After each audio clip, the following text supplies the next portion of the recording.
Good afternoon and welcome to the Seth Joyner broadcast. I am Seth Joyner, or the Seth Joyner podcast, I should say. I am riding solo today. 1 hour just talking. Hey, make sure you guys interact with me. In the comment area, keep me flowing, keep me going. I got two special guests who are going to join me at 6:15, and we're going to break down everything Eagles. But before we get there, so much, not a whole lot, I should say, going on in the sports world. I am really enthralled, engrossed, enmeshed in this Last Dance documentary that Michael Jordan has put together. Quite awesome, quite awesome. And I tell you, it's funny. For once, Michael, MJ has given us a glance into his life, into his world during the height, the Bulls run. I'm a little shocked. I'm a little shocked that people are kind of attacking Michael the way that they are. I think ultra competitive guys that are highly successful, I think they're all wired that way. It's just we're getting an opportunity to see it up close and personal. We're getting to see it from a vantage point that very few outsiders ever get an opportunity to see. I personally don't have any issue with it. I think if you're going to be great, I think if you're going to win at the level that Michael Jordan and the Bulls, I should say, at the rate that they won at, that you got to have a couple of alpha dogs on your team that are wired that way. That's going to require the best out of everybody on the roster. The head coach, who is either wired that way or has that player going to take that lead and be the leader, not only by example, but he's also going to lead by things that he says and the accountability that he's going to hold everyone else to.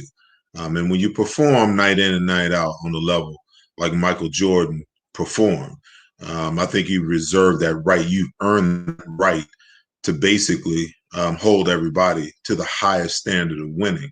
Never seen the emotion like I saw out of last night's episode or Sunday's episode. And not just winning and winning after, his dad passed away, but the commentary and the negativity that surrounded how he led that basketball team and how he got emotional and just made his statement and said break. I don't think that we've ever seen that side of Michael Jordan. I don't think that 10 episodes is enough. I don't know how or where they're going to get them from, but they need to come up with about 5 to 10 more episodes because like clockwork, I am locked in, logged in, got my popcorn ready to sit and watch the next episode of Last Dance. Phenomenal. Now, as we spin our wheels and turn in another direction, let's talk about what's going on in the NFL. Not a whole lot going on, but it's enough for us to, conversate today. Stephen Jones, talking about Dak Prescott over the weekend, said paying your quarterback a too high percentage of your overall salary cap hurts your opportunity to win. Now, the question I have is since when? Since when has this been the operation? I don't get it. Is this like the new Dak Prescott rule? Or, is this the new mode of operation? Because I just don't get this mentality. Listen, this guy is 40 and 20 something in the NFL since he came in as a starter. He's taken this team to the playoffs twice or 3 times and won one game. I don't understand because the normal mode of operation for quarterbacks in this league, the minute that you determine that this guy is your franchise player, the minute that you determine it, he never gets to the end of his contract. When he gets to the second to last year, they re-up him. Okay. So, and I don't want to hear all the nonsense about, where he is and, on the scale of how good he is and, how good he isn't. That's all subjective. There's a whole lot of quarterbacks, elite level and not so much elite level, that we can have that same debate about. Okay. Let me throw some examples your way, because I've had many conversations with people that says, oh, Matt Ryan is elite. Well, in my opinion, an elite quarterback doesn't have up years, down years, up years, down years, up years, down years. That is what Matt Ryan has always done. You'd be hard pressed to go and find a period in time in Matt Ryan's career where he's been consistent. Okay, 2, 3, 4 years in a row. He has one great year, one phenomenal year, one so-so year, one phenomenal year, one so-so year. And yet, the Atlanta Falcons don't have a problem paying him. They don't have a problem paying him at all. Andy Dalton's made some money. You got Jared Goff, Carson Wentz. And I'm not defending a Dallas Cowboy to say in the least, but I'm just trying to figure out, I'm trying to understand, why all of a sudden, and I've said this for years, I have always believed that what the NFL really needs to do is they need to create a separate cap just for quarterbacks, because they do require, if you're going to pay these guys $25 to $35 million a year, then you have to have another cap in order for you to be able to satisfy everybody else. It's not equal. The pay is not equal. But everyone wants to say this is a quarterback-driven league. He's the most important player on the field. Well, if he's the most important player on the field, the quarterback, tell me why boys feel is their guy. Haven't they paid him? Listen, you went out and you built a top-flight offensive line. You use a very high draft pick to go and get a running back. You've got a number one, maybe two number ones, because you just, CeeDee Lamb fell to you, but you just paid Amari Cooper $100 million. You got Michael Galloway. And then all we've got, all of a sudden you got all the pieces in place, but the most important player on the field, the most important guy on the field, you're saying you don't want to spend the money. You don't want to spend the money to pay this guy. Something's amiss here. Okay. Let's move on. Phillip Rivers makes a decision. I read that, he is going to go to the Indianapolis Colts, sign a 1-year deal for $25 million because he wants to be protected. What he left in LA was a 29th ranked offensive line. What he's gaining in Indianapolis is the number 3 offensive line. I guess the question is, will that be enough? Will that be enough at the end of the day to keep him upright, for him to continue to be successful? Or is his curve on the downward tilt? I still believe in today's NFL that you must have a quarterback that has a little bit of mobility to him. He doesn't have to get out of the pocket, and he doesn't have to run. He doesn't have to take off. He doesn't have to be Lamar Jackson. He doesn't have to be all of those guys. But at the end of the day, I do think they have to have the ability to manipulate the pocket. I think they have to have the ability, to understand, and not that he doesn't understand, but understand when to take off, okay, if you have the ability to do so, and when to sit in the pocket, when to scramble laterally to the line of scrimmage and buy time against zone coverage for guys to find holes in the zone. And then at the other end of the spectrum, understand, hey, they're in man-to-man coverage. They got single high safety. They're man-to-man across the board. Every defender's got his back turned to me except for that safety. And that safety is 25 to 30 yards. I'm going to get 15, 20 yards before he can even, or anyone else can even react to it. So he's going to take off. But the question is, at the end of the day, can Phillip Rivers do that? They're going to keep him protected. They're going to run the football. But at the end of the day, does he have anything left? That's the question right there. And lastly, before I transition to my guest for today, I'm shocked. I'm shocked that Ryan Logan, who had a pretty darn good year for the Tennessee Titans last year, that they didn't make an offer for him. And in this league, in this passing league where you have to have cornerbacks, I'm trying to decipher, I'm trying to figure out what is wrong with Logan Ryan that no interest in. Here we are, we're 4 weeks removed from the NFL draft. Free agency period is long gone. And you're talking about a solid cornerback that's probably not going to cost you a whole lot, especially understanding where we are at this point. And he's still out there on the market. I'm a little perplexed about that because good cornerbacks, like, great wide receivers, hard to come by. And lastly, I hope everybody's being safe out there. I say that because, I'm trying to figure out, what the NFL season is going to look like this upcoming year. There's reports now that there are a lot of, even if we get to training camp, that a lot of teams are going to have to, because of the proximity of where those teams are and the severity of the coronavirus, that a lot of teams are going to have to pretty much leave the state in order to have training camp. That's going to be interesting. With Philadelphia, with the Eagles being right there at the NovaCare Center or the NovaCare Complex, where do they go?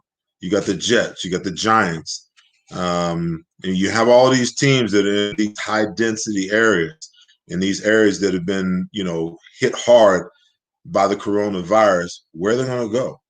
I mean, how do teams adjust for that? It's going to be interesting to see. And as I, bring in my guests here, I also want to see and want to understand, what they believe the prognosis is going to be for the upcoming season. Joining me now are my good friends, Mike Quick and Merrill Reese, the voice of the Philadelphia Eagles on WIP every game day. And also my fellow Eagles Hall of Famers. Gentlemen, how are you doing? Hope you're well. Hope your families are well. And more than anything, I hope y'all are finally getting out to get some golf in. Well, in answer to all three of those, Seth, the answer is yes. We're well. My family is well. And I've now played 4 straight days. Awesome. Same here. All is well. Everybody seems to be healthy. And yes, we're finally getting to play some golf here. So for me, life is good. Well, listen, man, I thank you guys for coming on. I just want to dive right into it. One of the first things I want to chat about is this report that's out that even if we get the football, whenever we get the football, the possibility that some of these teams are going to have to, leave the state in which they reside in order to get the work in that's necessary for a season to get underway. Thoughts? Seth, it's hard to really give you a thought about that because there's so much unknown. We are speaking right now in the middle of May, just getting into the middle of May, and training camp won't begin until around August, late July, early August. So there's a lot that can happen right now. This state, Pennsylvania, Mike's over in New Jersey, but Pennsylvania's relaxing a little bit of their regulations. It has been pushed back from May 8th to June the 4th right now. And I know the numbers, they say, are going down in terms of new cases and in fatalities. But in terms of where we will be then and the what ifs remain to be seen. I couldn't even give you an educated guess. Yeah, it's such an unknown. If you look back over the past few weeks, this thing has changed everything about everything in our lives, the way we go about our lives, and not just from week to week. There's been days when they would come out and say one thing, and then the next day you have to retract, and you're on a whole different path. So we don't know what tomorrow is going to bring with this thing, and hopefully training camp starts at the end of July, but we don't really know. And I'm hoping that they don't have teams travel. I mean, what's the sense in going away and traveling? I don't understand how that can benefit you, especially a team like the Eagles, where they have everything in a place where they can control all the comings and goings. They can do, they can test the temperature as guys go in and out the facility. I don't get for a team like that traveling because they have everything right there in South Philly that they need. Mike, I would say that I would think that even if they do open up their facility in Novacare for the training camp, that it is a essential personnel at Novacare. Gone is the chance of fans coming to Novacare or Sure has suite holders, season ticket holders.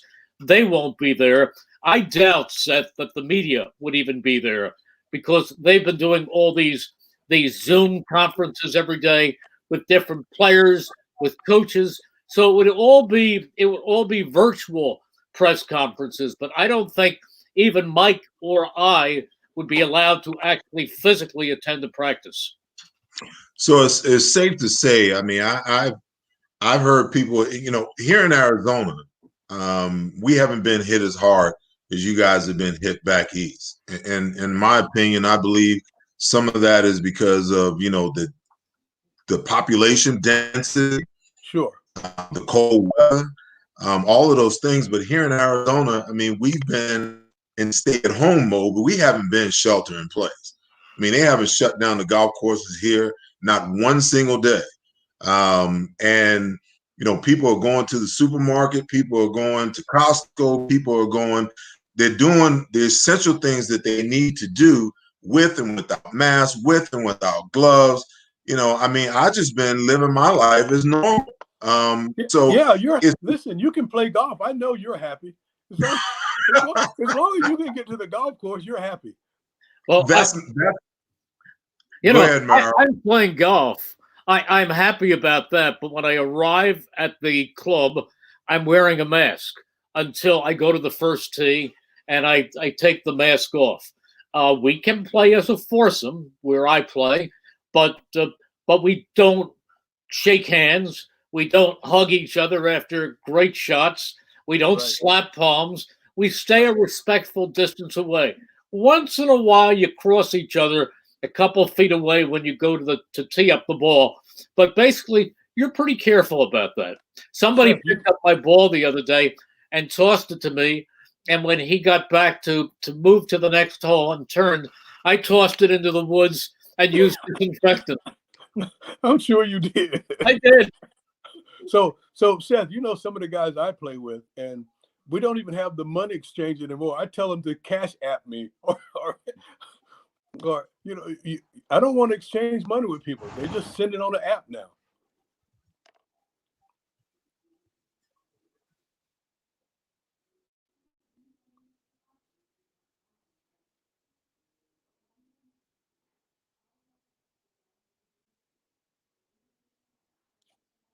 It's frozen. Where are you? Did we lose Seth? I think so. I see you. Oh, there's Seth. I'm here. Oh, there he is. Come on, Hammer.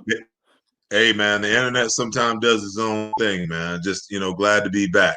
Well, if I got my golf, I can keep my sanity. I can't do the shelter in home or stay at home thing for so long, but you got to get out and you got to be living your life. And I think it's safe to say that life as we know it in a lot of ways is going to change. I don't think what was once normal will ever be normal for all of us again.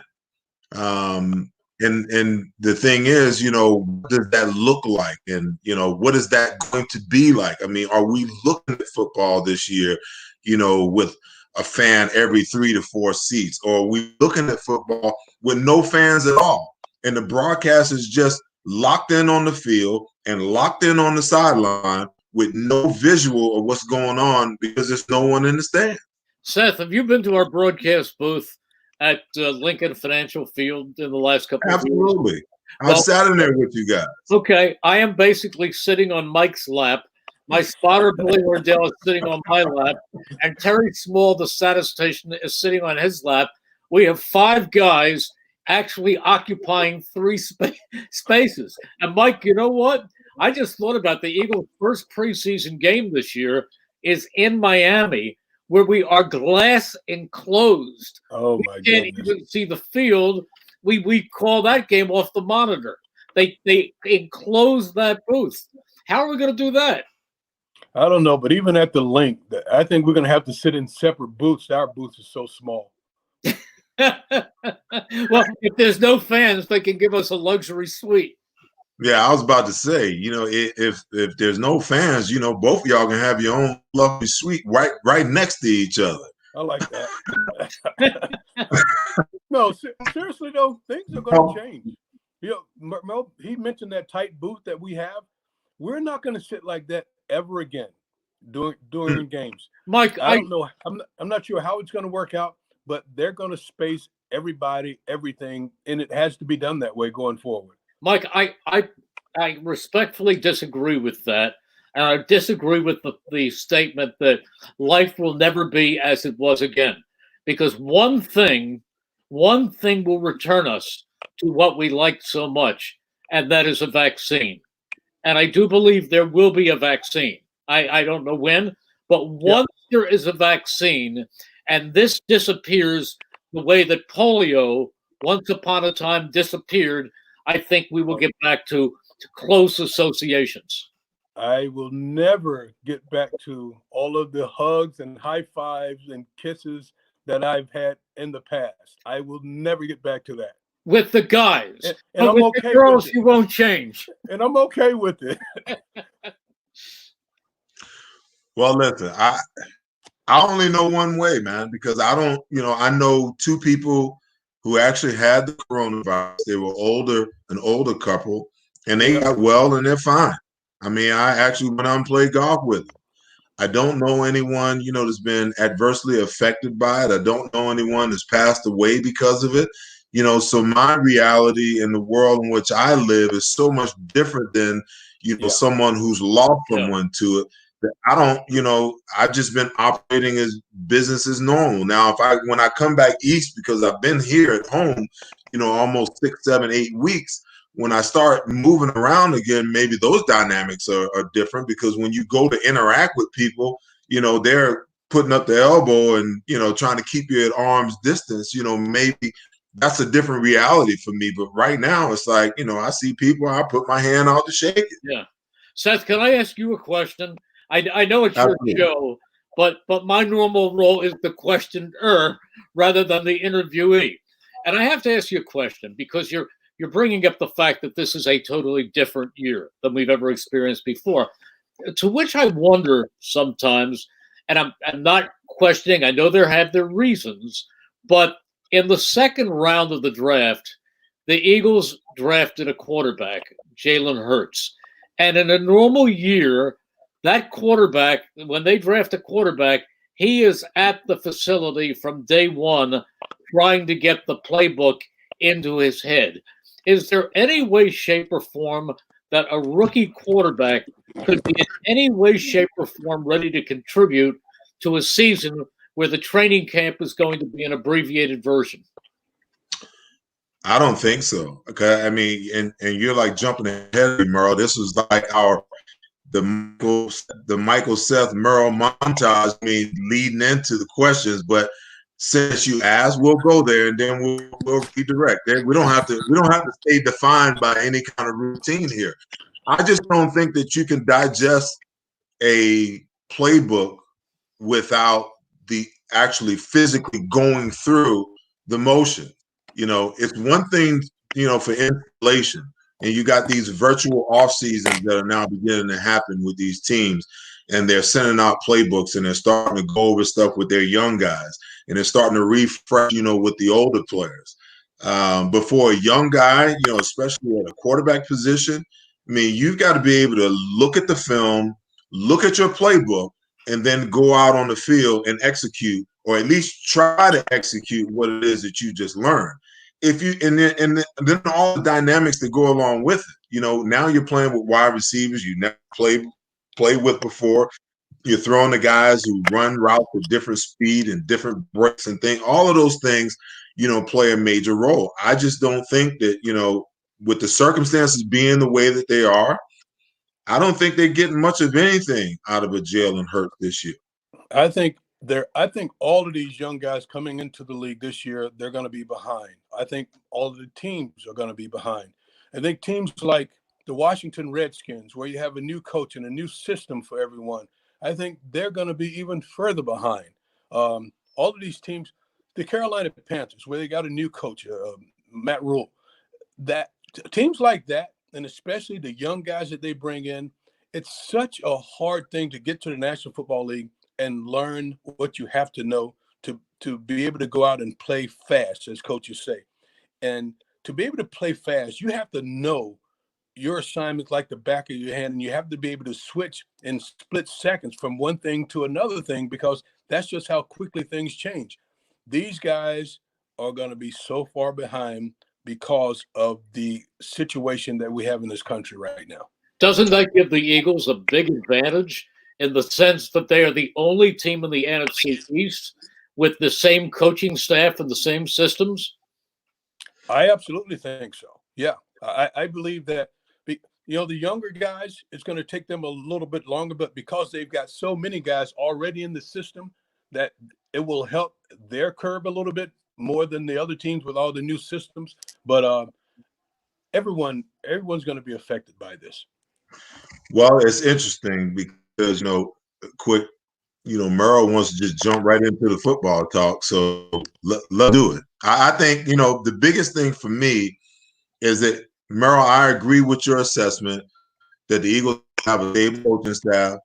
They've got a lot of players who've been in the system, a lot more players that have been in the system for a while,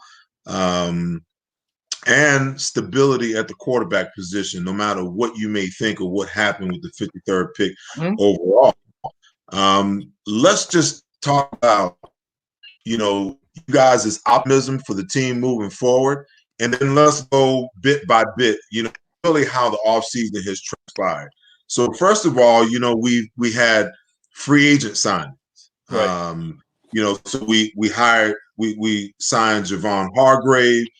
We made the trade for Darius Slay, Latavius Brown, Roby Coleman in the secondary, and on draft day, we make a trade for a world-class sprinter in Marquise Goodwin.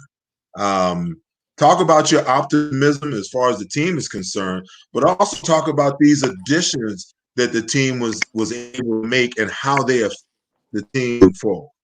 Well, I think that the Hargrave and Slay are two great defensive additions in areas where they absolutely needed help.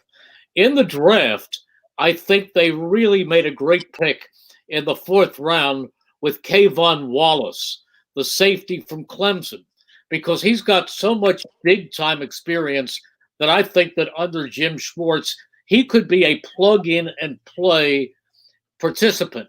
I'm not saying that he's going to be polished, but he knows enough so that he can play fast and play hard and make an impact in his rookie year.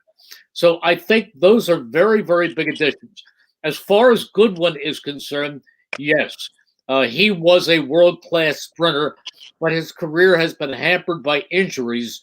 So all they did was flip 6th-round draft picks to get him. So if he contributes, great. And if not, there's very little lost. But I think that those picks are very, very big. And then I think the other guy who's going to make an immediate impact is their number 1 draft pick. I really am very, very impressed with Rager. I think that Jalen Rager is an electric player who can help them in a lot of ways. So I think this team has improved itself, but as always, the key is a healthy Carson Wentz. Yeah, I agree that the team has improved themselves. I think every team in the National Football League, they sit and they look at their roster and they feel the same way. Like, we've really improved. We feel like we've done the things necessary. And as evident by the draft, they felt like they really had to make a big splash at the wide receiver position. And I think they did. I think Jalen Rigger was a great pick. When the pick was made, it's not the pick that I expected or wanted them. I wanted them to get the Jefferson kid out of LSU. I thought he was, and I still believe that he's a more polished receiver.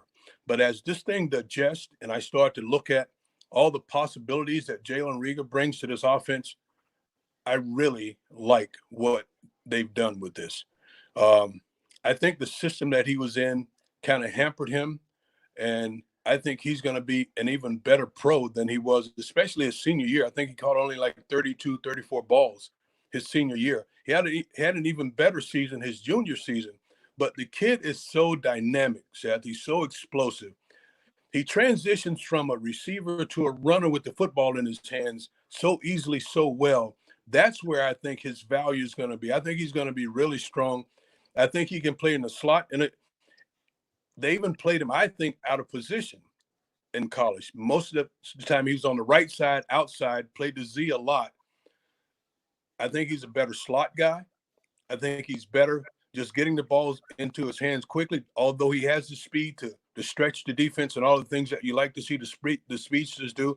The guy can do so much. I like the offseason additions especially on the defensive side. You mentioned Darius Slay. You put Darius Slay on the field and you can lock up one side of the field. And it allows Jim Schwartz to do a lot of things with all these other guys that he had on the field. Brown, you get another strong pass rusher on the inside to go with Fletcher Cox. And when you've got all of these guys and they can get in the quarterback's face, it's just going to make it easier for everybody else. I really think this team improved a whole lot. The addition and the speed that they have at wide receiver, the secondary, and you have to have that. The only question and the only area that I am a little bit concerned about is still the linebacker position. Your position, Mr. Joyner. Well, since you pushed me in that direction, I'll go there. And I'll tell you this: I believe that I've watched a lot of film on this Taylor kid, Davion Taylor, out of Colorado. Yep. I love the way that he plays the game. Now Really? he's not a major player. What he is he's a guy with an aggressive attitude and a lot of speed to play at linebacker. And he doesn't miss a lot of tackles. If he gets his hands on you, 9.5 times out of 10, you go down. He knows where he fits in the defense. And when he gets there, he has an attitude. Now the sleeper. And I only say this because I had the opportunity to coach this kid in the NFLPA Collegiate Bowl. So I spent a whole week with him and coached him in the game. This kid, Sean Bradley from Temple, listen, he's going to shake some people up. He's going to shake some people up because, he's aggressive. He's got great instincts. He's a little chatty sometimes. But you know what? I would much rather have a guy that I got to reel him back in a little bit than I got a cattle prod. I think these two young linebackers are going to shake things up. And, listen, you bring in this Brown kid, you sign him. I'm sure he's got to be thinking to himself, this is an opportunity for me to come in and compete for a starting job when I've been primarily a special teams player, my entire career. So I think when you create competition across the board, then what that begins to do is that brings out the best in everybody that you have. So if you got some guys that are halfway decent, now they got to elevate. And not only do they elevate, they got to elevate and elevate on a continuous basis because there are players behind them. These same guys that they're out competing, just because you won the starting job for week 1 doesn't mean you're going to be the starter in week 4, 5, and 6. You Sure. know, you create this competition, and that's what I see across on the defensive side of the ball.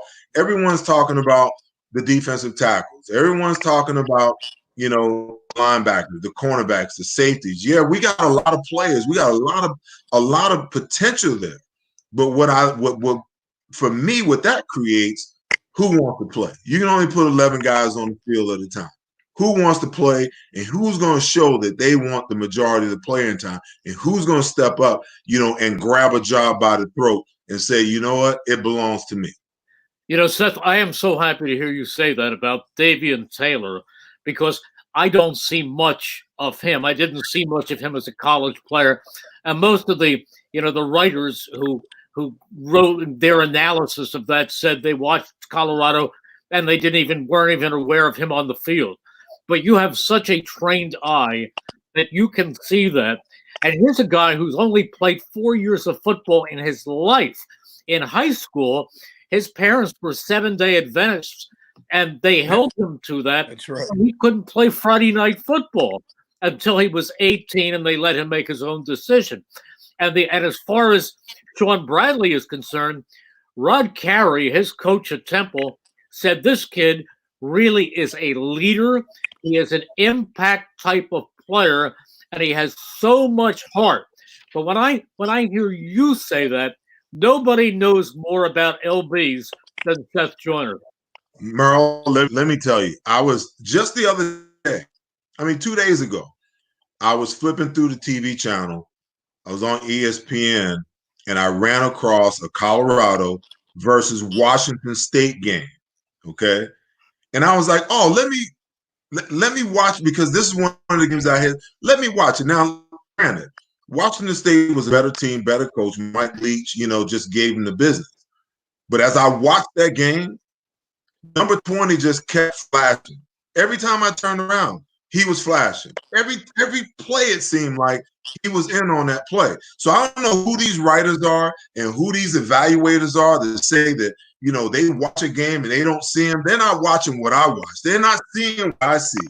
Okay. Every game that I've seen, I see a guy making plays. And I don't just go to YouTube and pull up his highlights. I want to see the games like the Washington States, where you're getting the brakes beat off of you, because I want to see what the mentality is like when things aren't going well. Is he a front runner, or is he a guy that's going to compete and lead at all times? And I'm telling you, Sean Bradley, same type of guy, just all over the field. Understands where he fits, understands what his job is, and has pretty darn good athleticism. Neither one of them are elite athletes, but they're good enough athletes to be serviceable linebackers. And I think Bradley is going to be that playmaker that we've been longing for at that position. Wow. Because he's a guy that can blitz and make plays. He's a guy that can drop into coverage and intercept balls. He's going to come up and lay the wood and cause fumbles. He's going to cover, tight ends.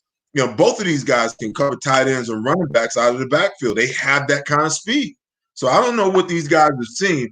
Bradley is a steal. Taylor is a guy that people are going to be like, we were wrong on. I'm telling you right now. I'm so glad to hear this. Me too. Seriously, the only thing that when I look at this roster and the way it's constructed, that's the only position that I have some concern about. And you are making me feel a whole lot better about my concerns. Hey, we just like every other position, we just need to keep these guys healthy. And they gotta learn the system, and they gotta come along fast. Well, Nathan Gary was the guy. It's a young group of linebackers to begin with, and Nathan Gary was the guy that took the bulk of the snaps. And keep in mind, as you know, usually there's only 2 linebackers on the field anyway. And with Nathan Gary getting all the snaps, and then TJ Edwards coming back, you have to bring in players that can compete, that can make that position better. So I'm glad to hear your assessment of Taylor, and I've heard a lot of great things about Sean Bradley, so I can't wait to see him play. And I did happen to see Temple play a couple of times, so I saw him, but it really didn't stand out. But and he's a South Jersey kid. Went to Rancocas, so Mm-hmm. I'm looking forward to seeing him play. That's over there by you, I know. Yes, So sir. wait, so wait a minute. I got to go back. We got to go back. In the draft, because Merle, I should have sent my rundown to Merle and told him to run the show, because he pretty much just took it where he wanted to take it, which is He can do that. He can do that. It's all He's good. Batman. Seth, I So, always say he's Batman. I'm Robin. So let's go back to the draft. Yep. Okay. I know you guys are excited about Rager, but I was beside myself. I was pulling my hair out when they made the pick and they took him over Jefferson. I was actually a little pissed off and upset when I saw, I was in the draft and I was like, my God, CeeDee Lamb is going to fall to the Eagles. And the damn Cowboys snatched him up at 17. And I'm thinking to myself, okay, if he gets past, when he got to like 13, I said, if he gets 14 or 15, Howie's got to make a move. He got to go get this guy. At 14 to 15, he's got to go get him. And I'm telling you right now, Dallas didn't need a wide receiver. I know. This was payback for the Eagles trading in front of them to get Dallas Goedert a couple of years ago, because I believe that. Dallas needed offensive line help. But the best player available fell to him. So my question is twofold. Why didn't Howie move up? And the other thing is, okay, I can understand how Jalen Rager might potentially fit. But when you look at a guy like Justin Jefferson, okay, the guy spent his first 2 years on the outside. First year, he didn't catch any balls. Sophomore year, he caught like 54 balls for like 600 yards and 6 touchdowns, something like that. Okay, it was very apparent that, he needed a Joe Burrow type quarterback to help him elevate his game. And then all of a sudden, his junior year, he explodes. 111 receptions, 18 touchdowns, and he's sitting there for the taking. And the Eagles say, we value this guy over this guy. Now, the knock was, he can only play in the slot. But people don't remember he spent his first 2 years at LSU playing X or Z. So the guy has the versatility. He moved to the inside because of all the other talent around him and his ability to help the team be successful. That doesn't mean he can't play on the outside, that he can't play in the slot, or he can't be your move guy. And then you see Minnesota pick him up at 22. And the first thing the kid says, I'm like, I feel your pain. I want to show all 21 teams that they made a damn mistake. You bring up a good point. But I'll tell you this about Rager. When I watch him, and Mike alluded to his yaks, when I watch him with the ball in his hands after he catches it, he reminds me of Brian Westbrook in the open field. And the other thing is, Seth, in his senior year at TCU, his quarterback had the third most off-target passes of anybody in the country. Those drops, the balls he was diving or leaping for all over the place, he had nobody to throw him for. The Eagles wanted speed more than anything else in this draft. They wanted speed, and he was faster than either CeeDee Lamb or Justin Jefferson. Maybe not the combine speed, but what he's done in pro day workouts and his GPS speed in actual as timed in games.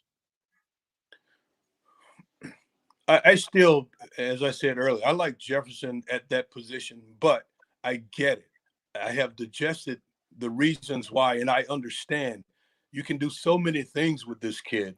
And that's, Doug Peterson, he's going to have some gadgets. When you've got a kid with that kind of speed, when you've got a kid with that type of versatility, if you want to, you can put him in the backfield and run trick plays with him. You can run those jet sweeps. You can get the quick bubble screens and all that kind of stuff to him, getting the ball to him right around the line of scrimmage and just watching him turn into a runner after the catch or after you hand them the football. That's what they want. They want that guy that can do all of these things. Though Jefferson, I still believe is a more polished guy, This kid has a lot of room. Jalen Reagor has a lot of room to grow, and I think is going to be a dynamic football player, and possibly for a long time. Mike, I am in let's wait and see mode. I mean, I've seen this picture. I've seen this picture many times. We've had these conversations, many times as far as the Eagles and drafts have been concerned. Oh, we got this guy, but we could have had that guy, and that guy turns into a perennial All-Pro, just goes on to have this hell of a career, Right. and 3 to 5 years from now, we'll be lamenting, if Jalen Reagor doesn't turn out to be everything that they need. And I get it. I know why Howie did what he did. His mandate was speed, healthy, and guys who love to play the game of football. Yep. Okay. And when you look at all the moves that he made, and listen, that Watkins kid, the Watkins kid, the Hightower kid, and listen, they are going to have some competition at the wide receiver position like you've never seen before. Because there's a lot of speed that he went out and he brought to this football team via the draft. We're talking about the number one guy, okay? I'm just saying there are some other guys that might shock the heck out of you, and you might say, well, man, this guy might be better than that guy because of this, and that. But I get it. I understand. I mean, not only does he have speed, but when he has the ball in your hands, and that's what you want. It's like D-Jax. When D-Jax is healthy, every single time the ball goes up to him, there's the potential that he could take it to the house. And that's the kind of explosiveness that Howie and Doug were probably going for. So I'm just in wait and see mode as far as these wide receivers are concerned. Well, listen, I love the competition. They've got 14 guys on the roster going into training camp at the wide receiver position. They're going to end up with 5, maybe 6 of those 14. Man, there's a whole lot of competition, a whole lot of talented guys, and they're going to have to sift through these kids and try and get them up to speed.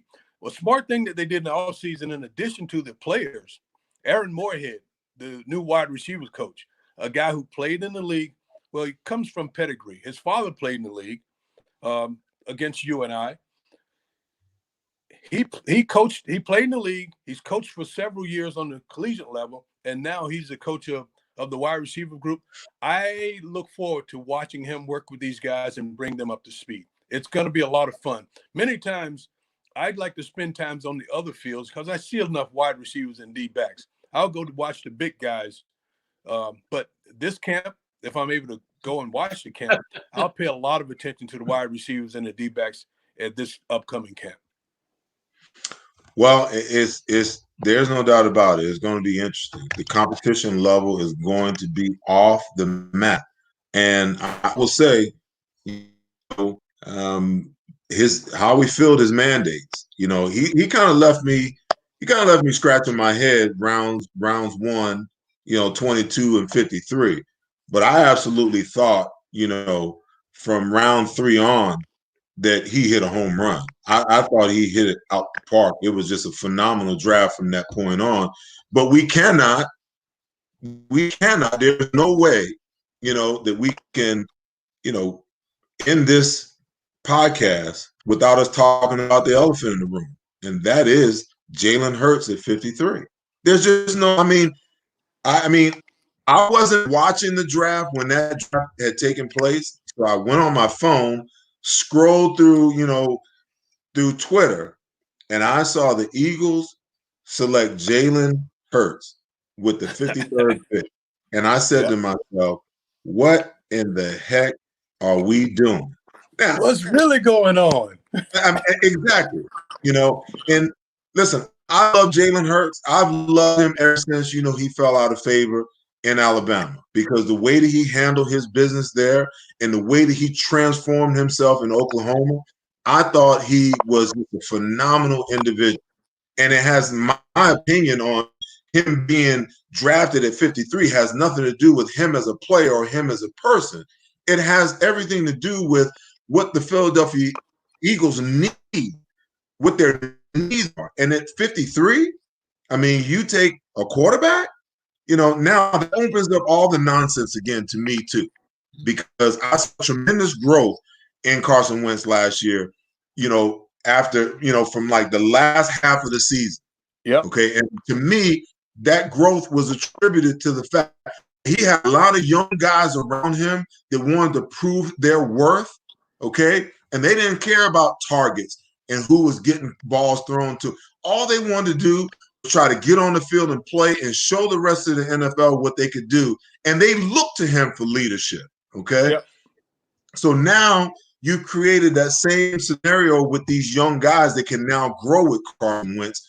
But existentially, you got these haters. You got these haters all over again.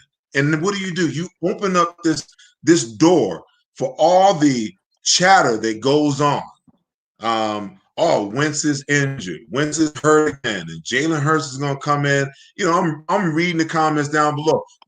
Hurts is going to take Wentz's job. I'm like, come on, man. You don't commit $65 million guaranteed to a guy and then go draft his heir apparent the next year.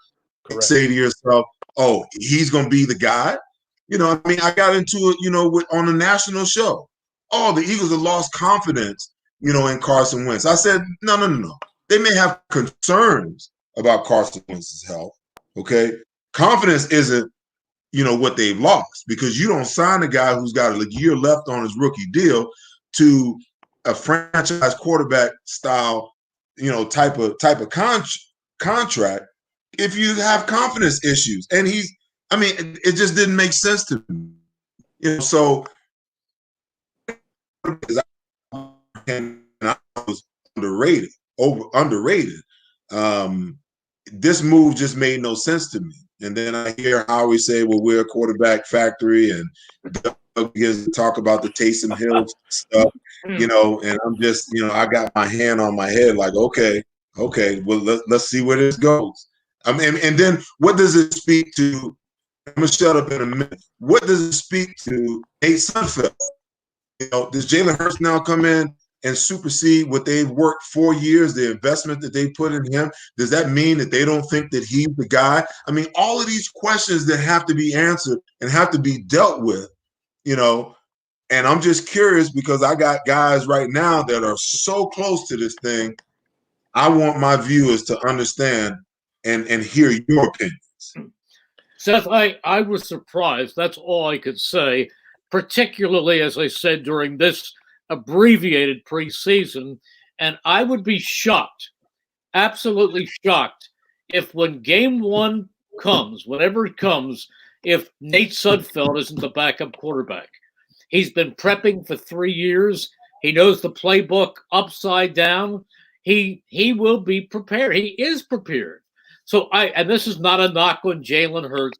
It would be the same thing if it was Tagovailoa or whomever in this year. To be a capable backup, ready to go in an emergency, is going to take more than a couple of weeks.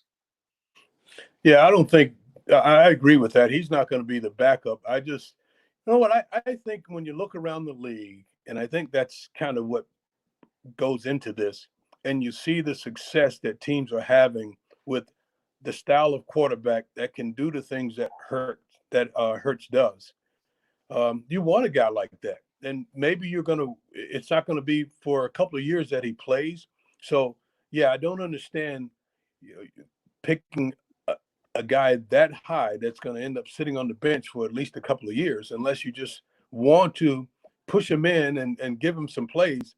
I didn't get that, but I do understand that Carson Wentz has had his issues with staying healthy. And if he's not going to be healthy, then you want to try and make sure that you have a plan for that. And this adds into your plan for Carson if it happens that he goes down. I don't have a problem with that, and I can see the logical nature of that. But my problem is at 53, he's not going to be ready to step in and play at 53. I could have seen Jalen Hurts maybe, in the third or the fourth round, but I guess the Eagles knew that he wasn't going to last that long, that other teams, had an eye on him.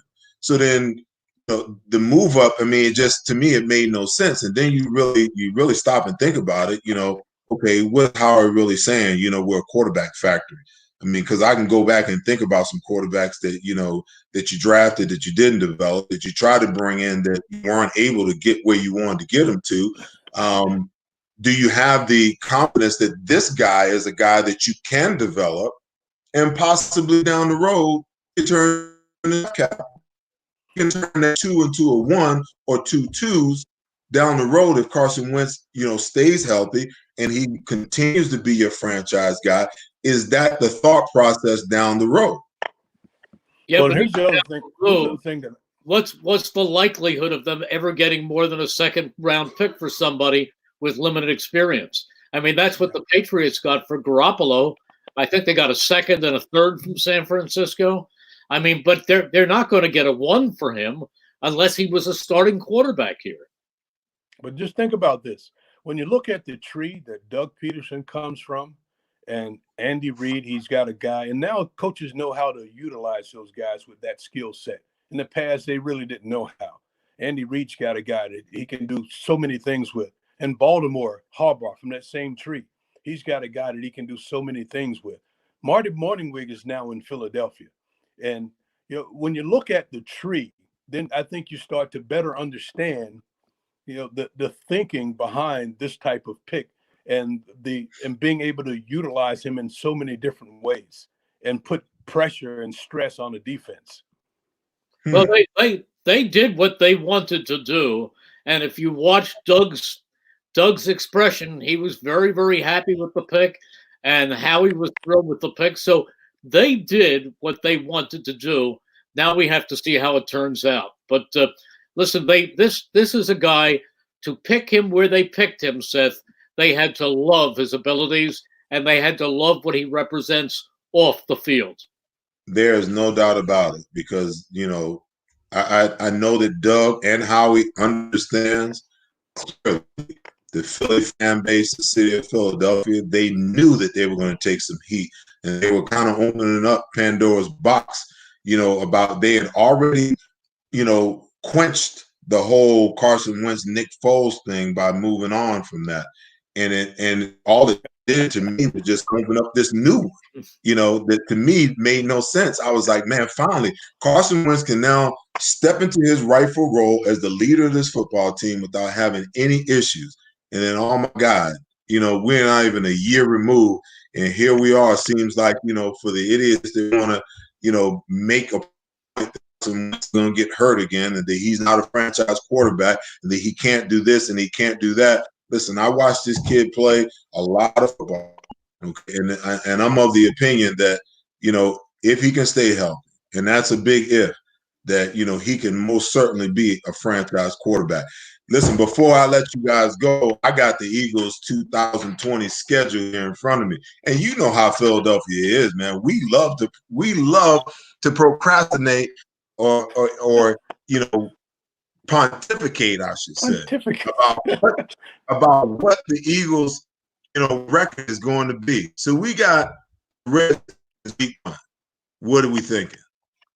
Well, I will tell you that I never go with the W's and L's. I never sit there with the schedule, because it depends on when you play a team, not so much who you're playing. You don't know about it. Come on, Merrill, indulge I'll me. give you a record. I think that this team can win 11 games this year if everything goes according to plan. If Carson stays healthy, I just think they could sweep the division because of the upheaval that comes with the new coaching staff and new systems. Maybe they lose one game to Dallas, but they are clearly the class of the NFC East, and I can see them as an 11 minimum 10-win team. So I always get the schedule, and I do the W's in the. Although I didn't do it this year yet, I always get the schedule, and I do the W's and the L's, and I'm always wrong. So is that your out? Close. So is that your out? Because I already wrote Merrill down at 11-5. This little piece of paper with me, I will have this piece of paper right here January 2021. All right, Seth. Well, I'm going to say they're going to be a 12-14. Wow. Ooh. Wait, no. Okay. I forgot they got to travel to San Francisco. 11 wins, 11-5. Copycat. Okay. Yeah. 11-5. Yeah. Well, hey, listen, I got people that are chiming in. I got some, 12-4s. As I look at this schedule, to be honest with you, I don't think they really get tested until week 4 against the 49ers. You're right. That trip to San Fran. Big Ben. Yeah, Big Ben is back, and they have to go to the Steelers. Those are back-to-back road games. I don't think I'm really too worried about that. The Ravens are going to be a problem. Yeah. The Cowboys, I think will. That's here. That's not in Baltimore. Oh, that's at home. Yeah, Ravens are You're here. Right. Yeah, but Merle, I mean, did you see what they did in the draft? Wait a minute. I was thinking of home field advantage, but if there aren't any, there is none. Forget that. Forget that. I don't know. I'm gonna be honest. I see 1, 2, 3, 4. I'm gonna go 10-6, man. Okay, I'll take it. I mean that might change. And it's likely to change, based upon you going on with other teams. But I think 10-6 will still be good enough to win a division. It will. So they're going to win. They're going to win 11 games, and they're going to clinch early, and they're not going to need to win the final game. So they're going to finish 11-5. You know what? All I hope is that they have a good season and that all of our wonderful fans stay healthy. I wish good health to everybody. That's more important than whether they win 11 or 12 or whatever. Let them win it and let everybody enjoy the season and be in good health. Merle, I know you do, and so do I. But we're doing this for the fans of Philadelphia. I would be remiss in my duties as an analyst and as a broadcaster if I asked you guys what you thought the Eagles would finish up. Right. I think they are a Super Bowl contender. A legitimate Super Bowl contender. Yeah, they're getting the dance. All right. Hey, listen. I thank both of you guys for coming on and spending the day with me. Not only did it make my day, but I agree with you. I think the fans in Philly were looking forward to something like this, and the show wouldn't have. There would have been no justice done to the show, Merle, if I would have had you on without Mike and Mike without you. Well, I don't appear without Mike. He's part of my contract. Yeah, we're like now I know, but I just kind of felt that way anyway. But listen, I want you guys. Dude, you don't get peanut butter. You don't get peanut butter without jelly. Peanut butter and jelly, man. Peanut butter jelly time. That's us. Well, listen. We're a hot dog. The thing that I'm looking forward to the most is hearing Merle in the booth and Michael breaking it down. So, I mean, I'm looking forward, and hopefully, we get there. And once again, I want to thank you guys. I know the city of Philadelphia just loved this today.